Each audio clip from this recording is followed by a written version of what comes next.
एक राष्ट्र एक बाजार की ओर बढ़ रहा है देश। केंद्रीय मंत्री प्रकाश जावड़ेकर ने कहा, भ्रम फैलाने वालों से दूर रहें किसान।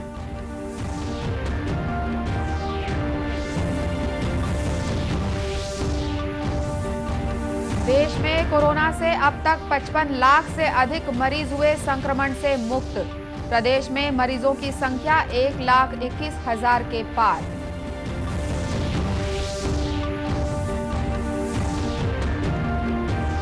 राष्ट्रीय पशु पक्षियों की श्रृंखला में जल्द ही जुड़ेगा राष्ट्रीय तितली का नाम। छत्तीसगढ़ की 3 तितलियां भी प्रतियोगिता में शामिल।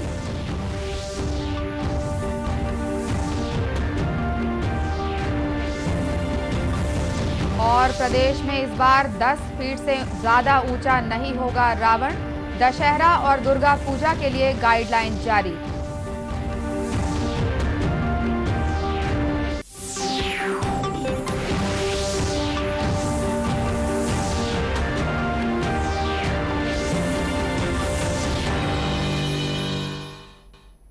नमस्कार, आप देख रहे हैं दूरदर्शन समाचार। मैं हूं अनुराधा दुबे और अब समाचार विस्तार से।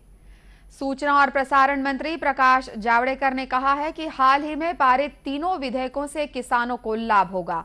उन्होंने कहा कि देश एक राष्ट्र एक बाजार की ओर बढ़ रहा है। इससे कृषि क्षेत्र में सुधार होगा और किसानों की आमदनी बढ़ेगी।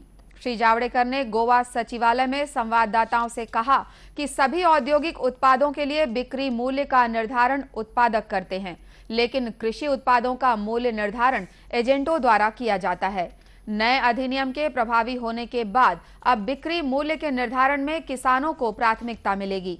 इससे किसान अपने उत्पादों के लिए बेहतर मूल्य प्राप्त कर पाएंगे और इसका उन्हें सीधा लाभ मिलेगा। तैयार करने की ये रणनीति है। प्रधानमंत्री नरेंद्र मोदी जी की जो बड़ी देश के लिए सोच है, जीएसटी के रूप में एक देश एक टैक्स हो गया। इन कृषि सुधार के कानूनों से एक देश एक बाजार हो जाएगा और एक देश एक राशन कार्ड की भी घोषणा की है। श्री जावड़ेकर ने कहा कि प्याज, आलू और तेल को आवश्यक वस्तु अधिनियम से बाहर कर दिया गया है। उन्होंने किसानों से अपील की है कि वे नए कृषि कानूनों पर हो रही राजनीति के झांसे में न आएं। देश में कोरोना से ठीक होने वालों की दर बेहतर हुई है। अब तक 55 लाख से अधिक मरीज संक्रमण से मुक्त हो चुके हैं। संक्रमण से ठीक होने के मामले में भारत का विश्व में पहला स्थान है। पिछले 24 घंटे में 82,000 से अधिक मरीज इस संक्रमण से ठीक हुए हैं। इस तरह संक्रमण से मुक्त होने वालों की दर 84.1% हो गई है। वहीं लगातार पिछले 10 दिनों से संक्रमित मरीजों की संख्या 10 लाख से नीचे बनी हुई है। इसी बीच केंद्रीय स्वास्थ्य मंत्री डॉक्टर हर्षवर्धन ने संडे संवाद के माध्यम से कोरोना वैक्सीन के संबंध में जानकारी देते हुए कहा कि सरकार लगातार इस पर काम कर रही है और सभी को ये वैक्सीन उपलब्ध हो, इसकी तैयारी में लगी हुई है। That there is a fair and equitable distribution of vaccines once they are ready. Just like everywhere else in the world, our government's utmost priority is how to ensure vaccines for each and everybody in the country. वहीं छत्तीसगढ़ में corona मरीजों की संख्या 1,21,400 तक पहुंच गई है, जिनमें से सक्रिय मरीजों की संख्या 29,292 हो गई है, जबकि अस्पताल से कुल 54,806 मरीज स्वस्थ होकर घर जा चुके हैं। आईसीएमआर ने छत्तीसगढ़ के 10 जिलों में संपन्न सीरो सर्विलेंस की रिपोर्ट जारी की है। इसके मुताबिक प्रदेश में 5.56% लोगों के शरीर में कोरोना संक्रमण के विरुद्ध लड़ने वाले एंटीबॉडीज की मौजूदगी पाई गई है। आईसीएमआर की टीम द्वारा इसके लिए 10 जिलों से कुल 5,083 सैंपल संकलित किए गए थे। इनमें से 283 सैंपल्स में एंटीबॉडीज मिली है। इनमें आम लोगों के 97 और उच्च जोखिम समूह के 186 सैंपल शामिल हैं।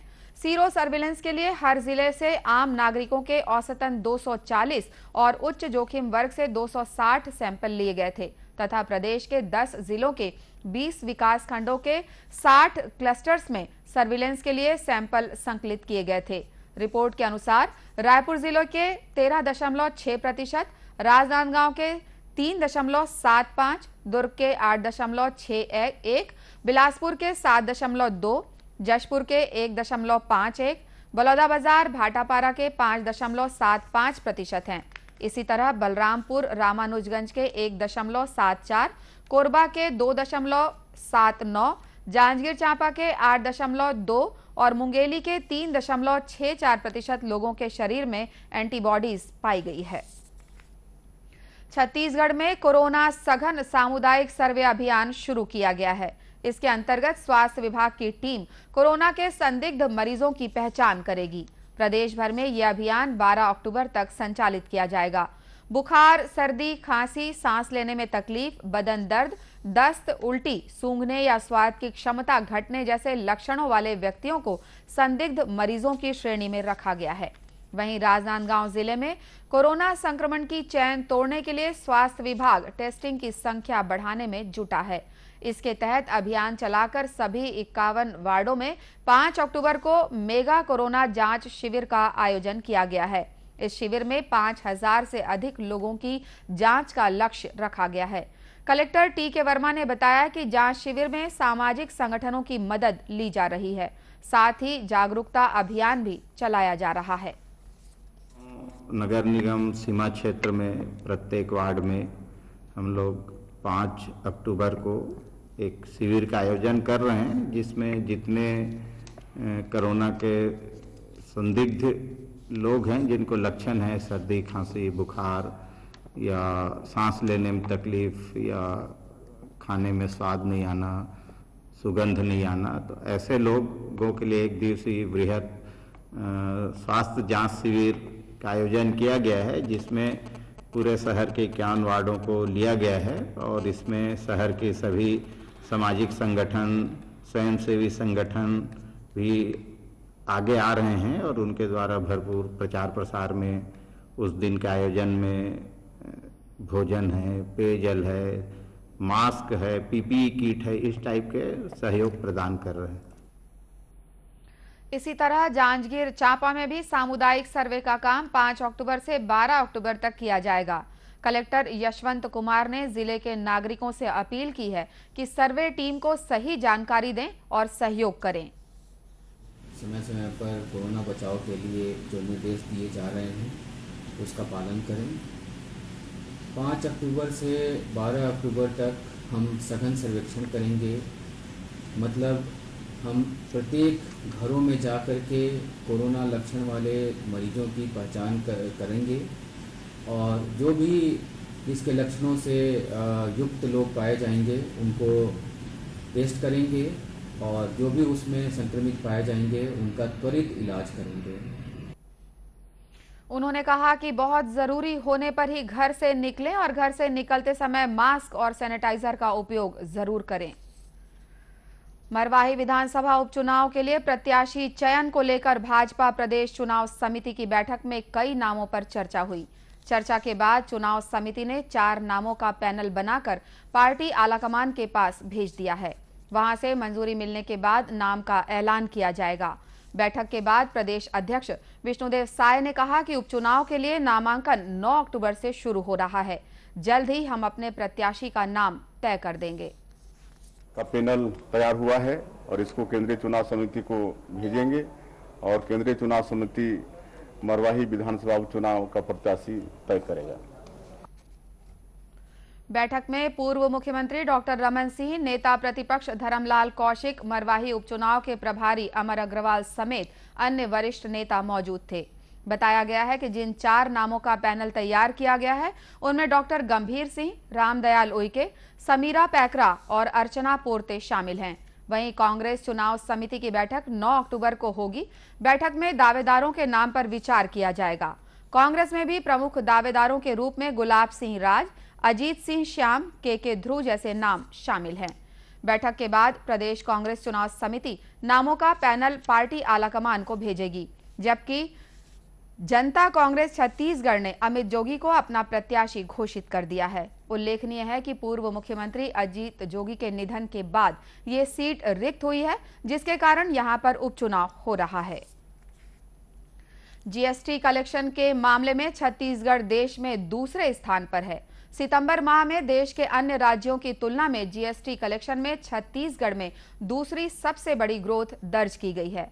प्रदेश में पिछले वर्ष सितंबर माह की तुलना में इस वर्ष के सितंबर माह में जीएसटी कलेक्शन में 24% की ग्रोथ दर्ज की गई है। सितंबर 2019 में जीएसटी कलेक्शन 1490 करोड़ रुपए था, जो सितंबर 2020 में कोरोना संकट के बाद भी बढ़कर 1841 करोड़ रुपए हो गया है। केंद्रीय वित्त मंत्रालय द्वारा जारी आंकड़ों के मुताबिक Jammu Kashmir 30% tax collection growth के साथ पहले नंबर पर है। दरअसल छत्तीसगढ़ में लॉकडाउन के दौरान ग्रामीण और वन क्षेत्रों में लगातार आर्थिक गतिविधियां चलती रहीं, जिससे लोगों को रोजगार मिलता रहा। लोगों की जेब में पैसा आया तो इसका लाभ उद्योग और व्यापार जगत को भी मिला। देश में राष्ट्रीय पशु पक्षी की श्रृंखला में जल्द ही अब राष्ट्रीय तितली का नाम भी जुड़ने वाला है। दरअसल राष्ट्रीय तितली के चयन के लिए तितली की 7 प्रजातियों में 3 प्रकार की तितलियां कबीरधाम जिले के भोरमदेव अभ्यारण्य में मौजूद हैं। इसके लिए लोगों से ऑनलाइन वोटिंग कराई जा रही है। ये पहला अवसर है जब राष्ट्रीय प्रतीक के चुनाव के लिए आम लोगों को शामिल किया जा रहा है। राष्ट्रीय तितली के चयन के लिए चुनी गई 7 प्रजातियों में Krishna peacock, common Jezebel, orange ओकलीप, 5 बार स्वारटेल, कॉमन नवाब, येलो गोर्गन और मार्दन जंगल क्वीन शामिल है। इनमें से 3 प्रकार की तितलियां कॉमन जेजबेल, ऑरेंज ओकलीप और कॉमन नवाब भोरमदेव अभ्यारण्य में मौजूद हैं। जिले के डीएफओ दिलराज प्रभाकर ने बताया कि अभ्यारण्य में 90 से अधिक प्रजाति की तितलियों का प्राकृतिक आवास है, जहां पर्यटन की अपार संभावनाएं हैं। उन्होंने कहा कि राष्ट्रीय तितली प्रतियोगिता के लिए ऑनलाइन वोटिंग कर छत्तीसगढ़ की तितली को राष्ट्रीय तितली बनाया जाए।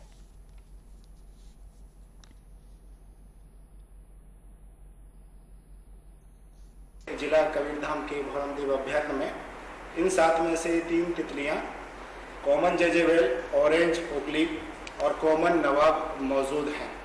तो मेरी आमजन से यही अपील है, हमारे जिलावासियों से भी यही अपील है कि यदि हमारी जो ये 3 तितलियां हैं, वैसे तो आप स्वतंत्र हैं, अपना मत किसी भी तितली के लिए दे सकते हैं, लेकिन अगर इन्हीं 3 में से किसी एक तितली के लिए हम लोग अपना मत देते हैं, तो जो हमारी फाइनली राष्ट्रीय स्तर पे प्रतीक तितली निकल के आएगी, वही तितली हमारे जिला की भी हो सकती है, जो कि अपने जिला और राज्य के लिए एक बड़ी ही गौरव का विषय रहेगा।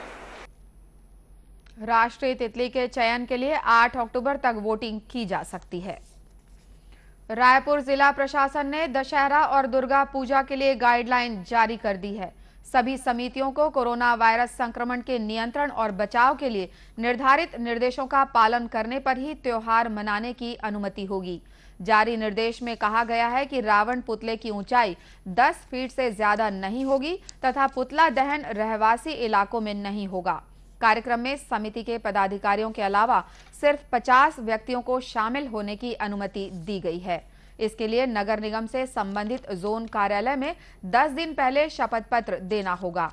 ये भी कहा गया है कि अनावश्यक भीड़ होने पर आयोजक जिम्मेदार होंगे। पुतला दहन के दौरान आयोजन की वीडियोग्राफी करानी होगी तथा कार्यक्रम स्थल पर सीसीटीवी कैमरे भी लगाए जाएंगे। वहीं किसी भी प्रकार के ध्वनि विस्तारक यंत्र बजाने की अनुमति नहीं होगी तथा 2 आयोजन स्थलों के बीच 500 मीटर की दूरी होनी चाहिए। अंत में मुख्य समाचार एक बार फिर। एक राष्ट्र एक बाजार की ओर बढ़ रहा है देश। केंद्रीय मंत्री प्रकाश जावड़ेकर ने कहा, भ्रम फैलाने वालों से दूर रहें किसान।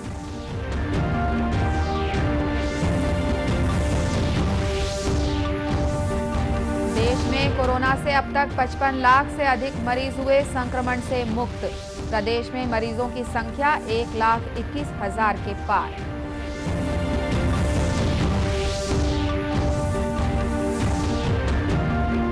राष्ट्रीय पशु पक्षियों की श्रृंखला में जल्द ही जुड़ेगा राष्ट्रीय तितली का नाम। छत्तीसगढ़ की 3 तितलियां भी प्रतियोगिता में शामिल।